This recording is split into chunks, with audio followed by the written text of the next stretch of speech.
Let's use the Tarot of Fuego. I remember a few years ago when I saw this,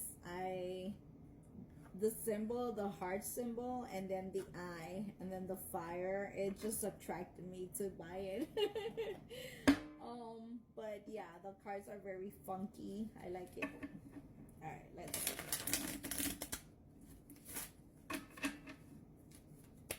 Ooh, these cards are, wait a minute. Okay. Let's, okay. There we go.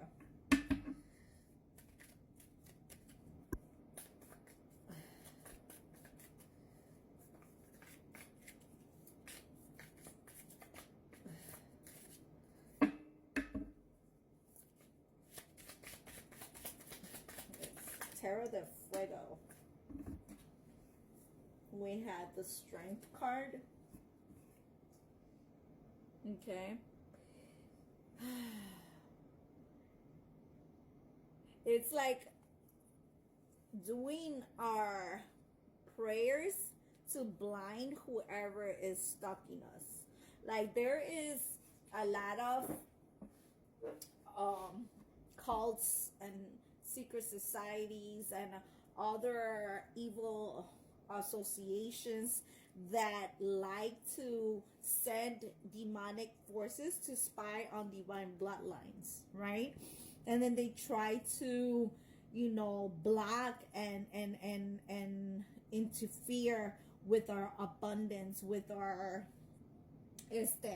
support in social media platforms, right?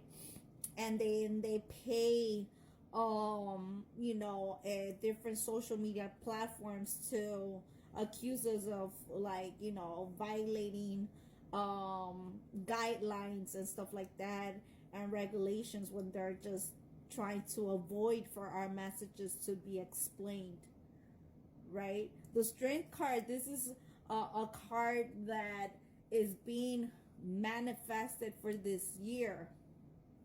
And in this tarot card is number 11 instead of 8. And so it depends on what calendar they're going about it, you know. And so we have the Gregorian calendar and the different individuals that created calendars, right?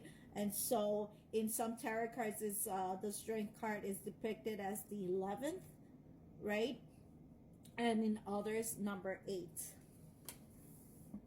We also have the Lovers here. Okay, the Lovers here.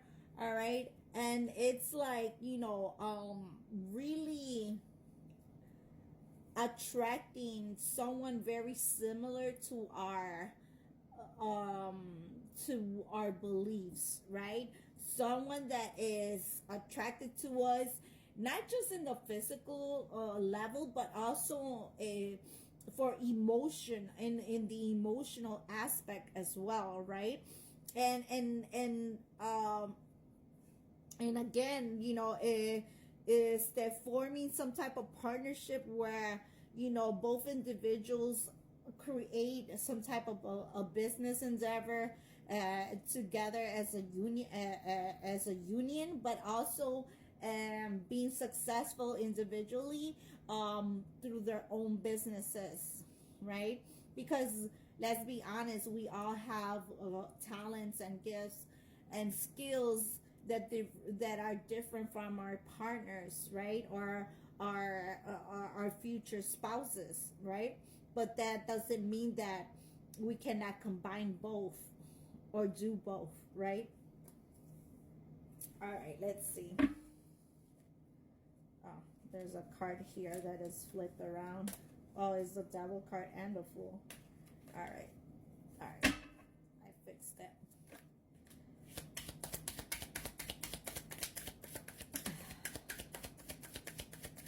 What else?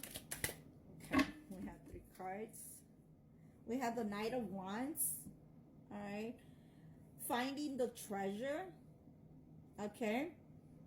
And forming some type of kingdom, building an empire for God, but in a very solid foundation.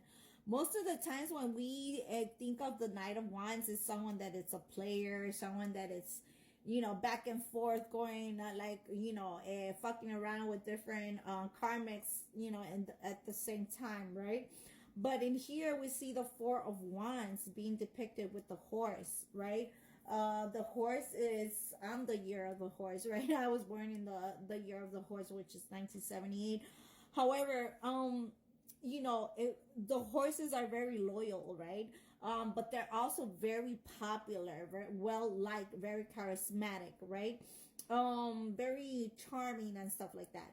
All right, so it's like finding the treasure and not being afraid to form a kingdom and an empire with your special someone.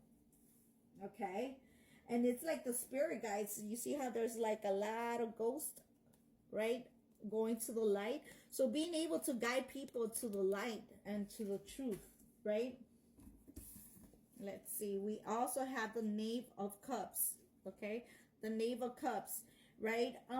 Being able to attract love, being able to offer love, being able to just send love to the universe. Wow, the Chariot. So we do have Gemini, right, with the Lovers. We have the Strength card with Leo, and we also have the Chariot with Cancerian energy. Okay, so we have the Fox and the Tiger energy here as well as our familiars.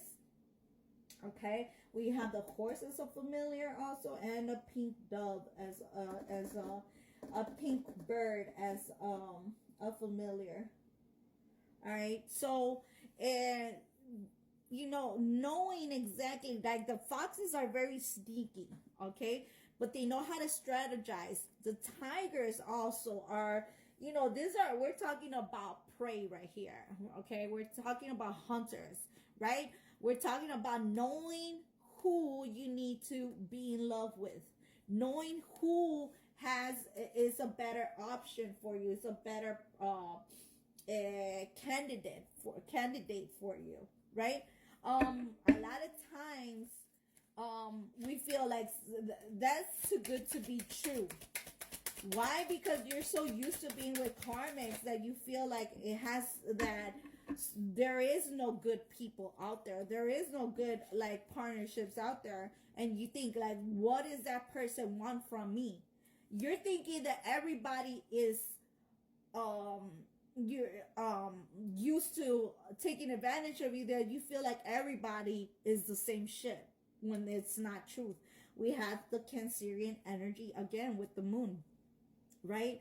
So you really need to ask yourself and ask, like, the planetary activity, it's always pay attention to that. What is in retrograde, what planets are in direct, stuff like that, because that depicts what actions and what moods we are in, how to express ourselves and what to do, right? We have the fishes, also the crab, a dog as a familiar. Okay, what else? We need to ask ourselves, ask the stars, ask the universe for signs and symbols, and then look it up. Ask yourself, the answers to your own questions. The Hangman, right? Some individuals sacrifice themselves and they self-sabotage themselves. They have the perfect person in front of them, but they feel like, no, that cannot be real. That cannot work. I mean, you're already attracting negativity just by simply being a pessimist, thinking that everything is negative. And then whoever else you're thinking is a good candidate is not. They're stealing your energy, and they're really the ones that have negative intentions. And then your spirit guides and your higher self is telling you this is the one, but you feel like, oh, that's too hard, I need to change, and I'm not ready for change, and I rather stick to the same normal shit that I'm used to. I'm used to routines and shit like that. Then guess what? Don't complain. Don't complain. You want change, then